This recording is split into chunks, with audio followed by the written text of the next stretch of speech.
Okay. Yes. Our God, Hasan, please talk to us about media literacy. Please.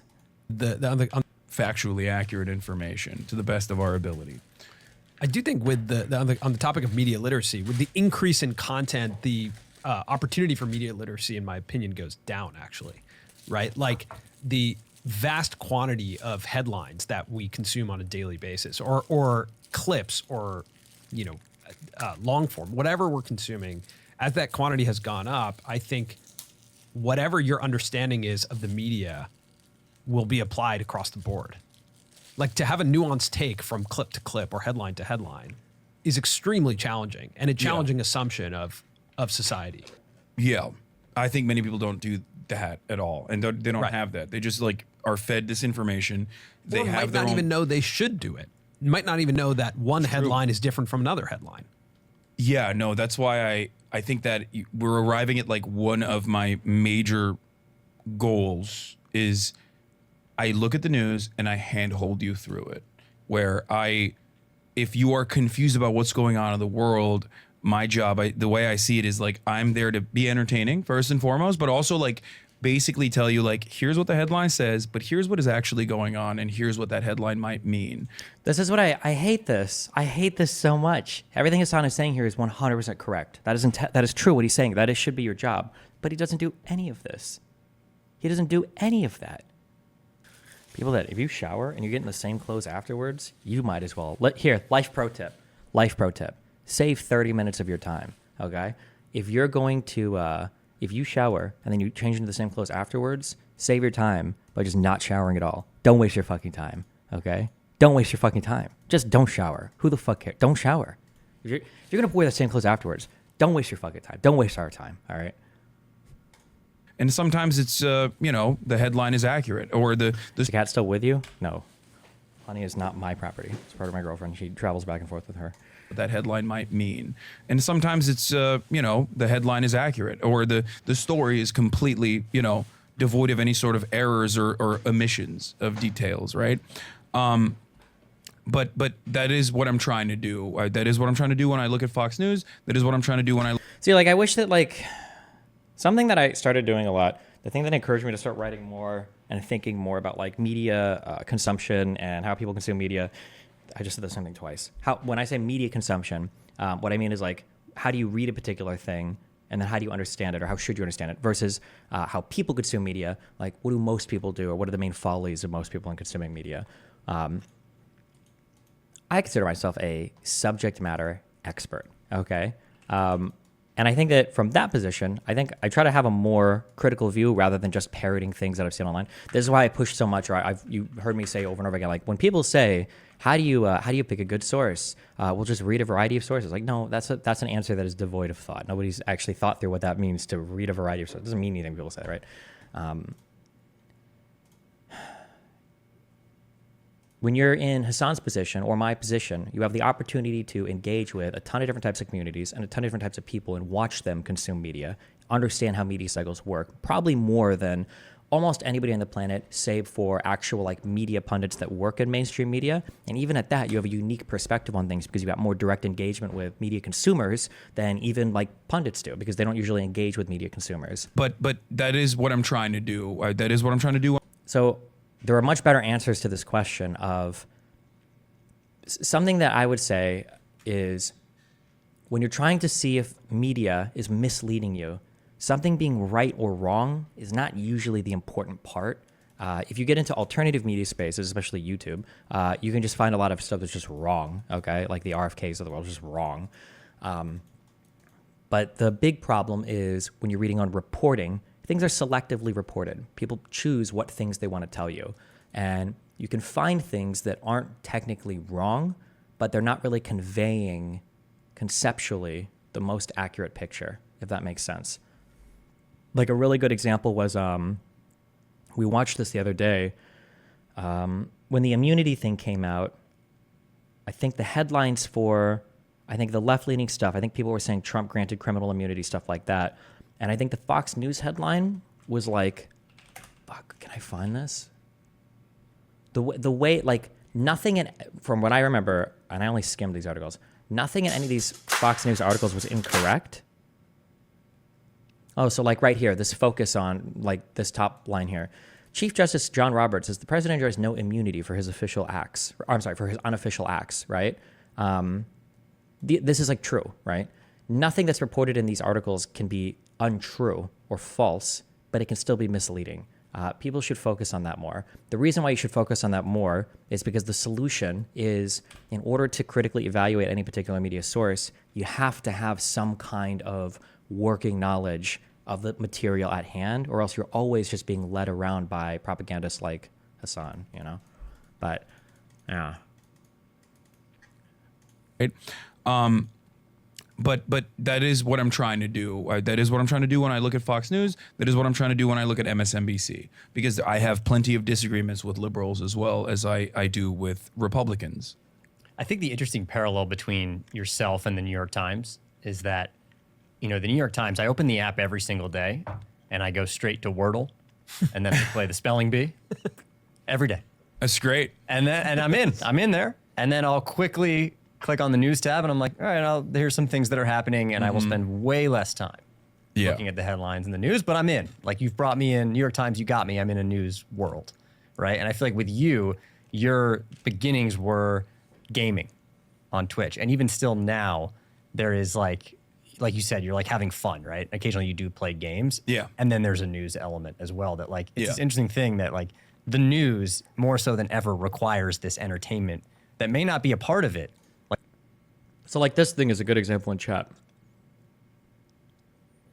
Destiny, doesn't the Trump presidency behavior from CNN disqualify them as a valid source? How do you explain the Charlottesville good people on both sides stuff? I don't know from what platform a conservative can ever launch a factual grievance with any news source ever, but they are allowed to, right? I don't know how they dictate like the media agenda with that, like screeching about Russiagate. For everything you have to say about Russiagate, the Hillary email stuff was like a billion times more egregious, and the Benghazi stuff, right? There were no credible indictments. There was no valuable information turned out from either of those obsessive things that occupied conservative airwaves and brainwaves for years. But somehow, yeah, I don't know. I'm not sure. So people keep saying like offense versus defense. Maybe that's the case. I don't know. I'm not sure. I'll think about it more. I'll think about this more because I think it's worth considering. Like with the New York Times, but it's like right there. It's like you need that too to bring people in. For sure.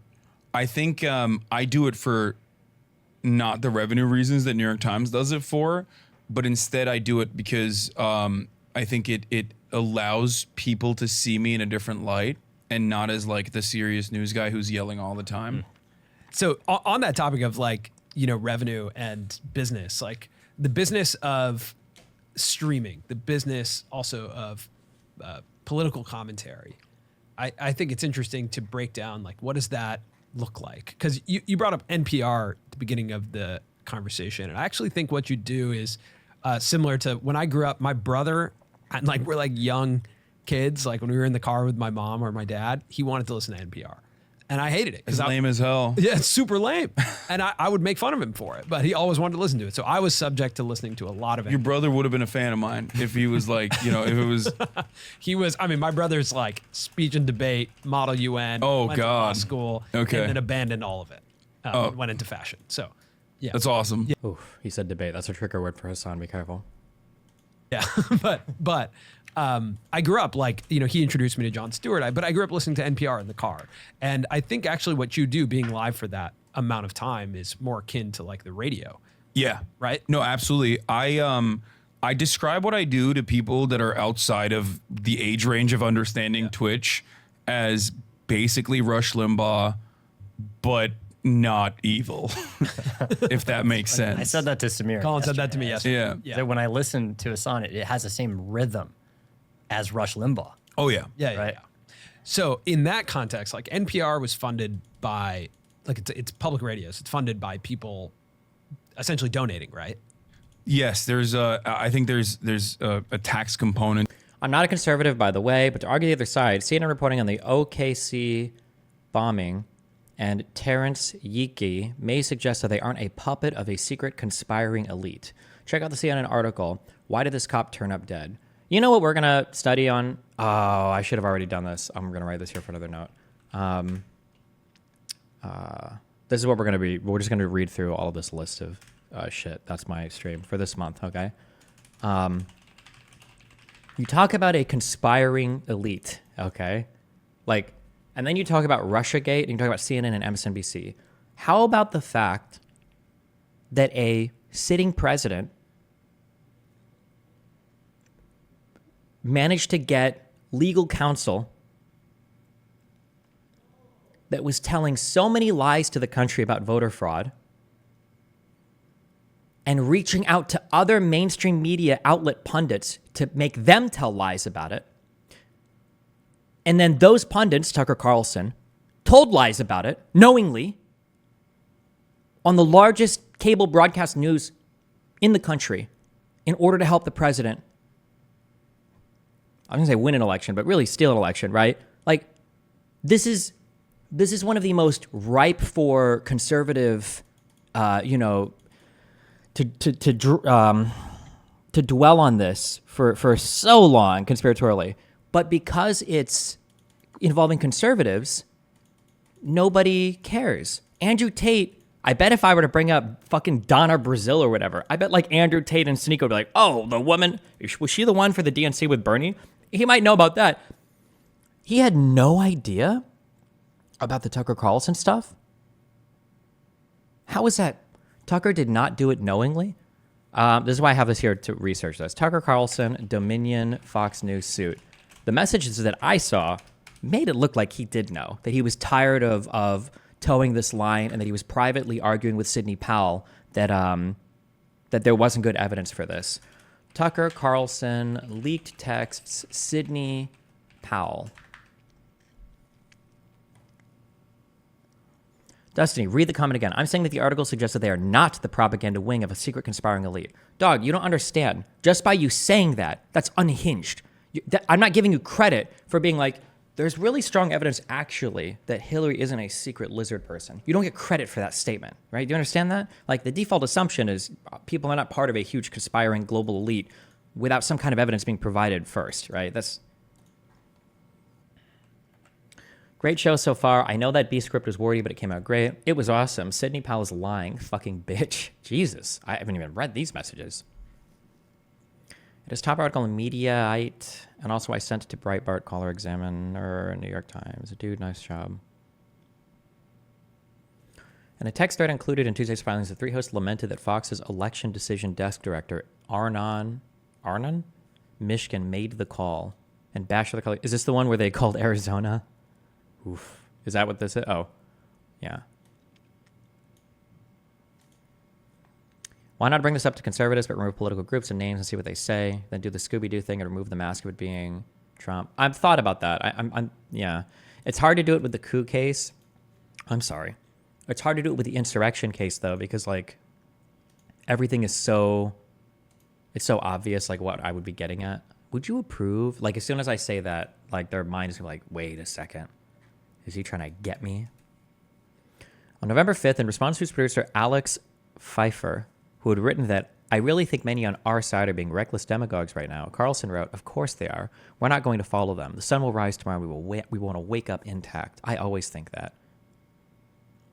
In a message from November, Carlson texted a colleague that there was no doubt there was fraud in the election. But at this point, Trump and Lynn and Powell have so discredited their own case, and the rest of us to some extent, that it's infuriating, absolutely enrages me. And Tucker was referring to Lynn Wood, another Trump lawyer. In a text on November 9th, Carlson referenced Sidney Powell's Dominion claims, commenting, the software shit is absurd.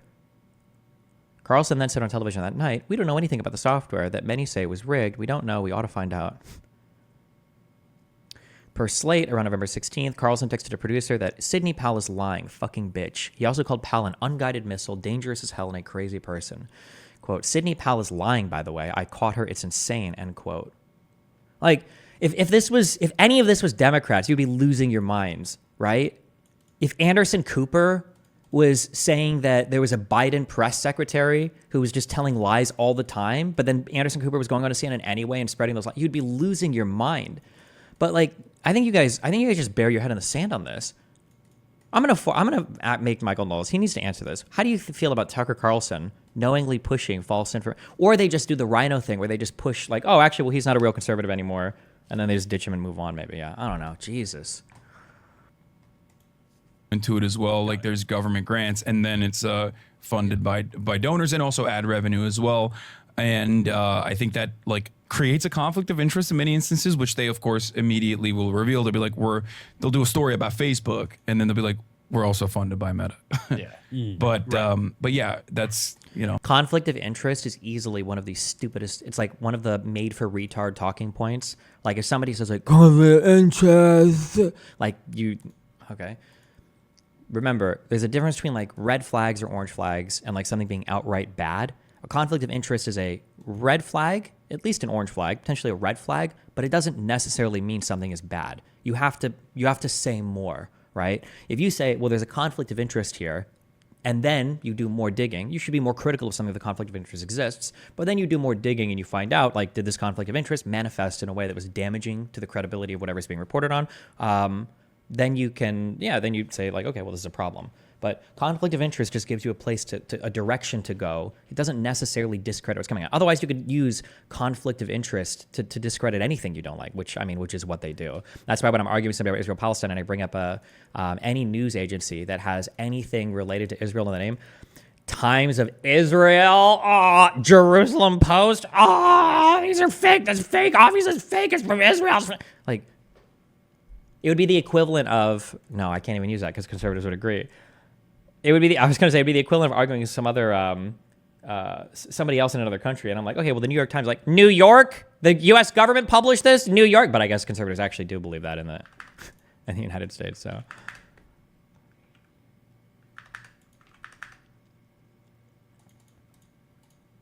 Usually how it goes. So outside of then that type of funding, like for you, that mix is funded by the people, right? So the people who watch you, they're funding you, plus ad revenue. Yes. So the What if there's no smoking gun, but the person leans in favor of the conflict of interest 75% of the time? I mean, they could just be right? You have to be able to do a factual analysis. Also, I don't think that you guys are the ones that should be tasked with that as well. I wouldn't expect an average person to like read through and scour all these fucking articles and all this shit, but we should. You should expect that of us, of people like Hasan or me or Tim Pool or Ben Shapiro or anybody else. Like that should be the expectation, but none of these people do. Well, I shouldn't say that about the other people. I know Hasan doesn't read anything. I don't think Tim Pool reads anything. I was looking up Chevron stuff yesterday because I wanted to see if there were any horrendously off media takes. I watched that Michael Knowles video. Most of the people seem to have an accurate enough. Ricada seemed to have like an accurate enough assessment of what was going on. So the largest chunk of my revenue comes from subscriptions. I think that is the most reliable, most sustainable. Yeah, and then also someone in YouTube chat brought this up. It's a good point, right? We can't trust any of these media outlets because they all have the same owners. You're telling me that you can't trust what a journalist writes because of who owns the company that owns, like the Washington Post? So you don't trust anything from WAPO anymore because you think Jeff Bezos dictates to journalists what they write. That's what you think. You think Jeff Bezos, right? Now maybe you're like, well, maybe Bezos doesn't dictate it directly, but like he'll make his will known, blah, blah, blah. Oh, okay, sure, fine. Let's say that pressure exists. How do you explain the fact that you work for a subsidiary of Amazon then? Because you work for Twitch and Twitch is owned by Jeff Bezos. So why would I trust your take when you say that the Washington Post is compromised because Bezos owns the company that publishes these articles, but you're not? Like, why would I believe one or the other? Now you're about, and then Hasan would give a whole bunch of reasons. Well, I'm independent because I don't have anybody looking directly over me and I can say what I want and I've got my own blah, blah. It's like, okay, well, why wouldn't this apply to any fucking journalist? These people are the biggest tweeters in the fucking world. Okay. These people run to social media anytime they're upset about anything. You're telling me that these people are all secretly being given marching orders and none of them have said anything about, like, come on. Yeah, I don't know. And to shift frame a bit and to reiterate, the reason why it's bad when people make these complaints is because there is problems with media reporting, and there is problems. There are big problems right now with media bias, but I don't think it's because they're getting top-down orders. The problem is that our cultures have become incredibly exclusive to outsiders. So you're ending up with these media rooms, these editorial boards, all these staff that are all of a certain political opinion, and because of that, you're over-selecting for a certain type of idea or opinion. Two, you're over-selecting generally for certain industries. Like you don't have people working in the military or whatever writing for the New York Times and shit anymore, which hurts. It damages the ability for you to report on things in a fair, honest, objective, unbiased manner. But you can't even have that conversation. You can't talk about that because it's like, well, why does the New York Times or the Washington Post fuck up? Well, it's because Biden is telling them what to write. And it's like, well, okay. I don't know what this is. I don't care.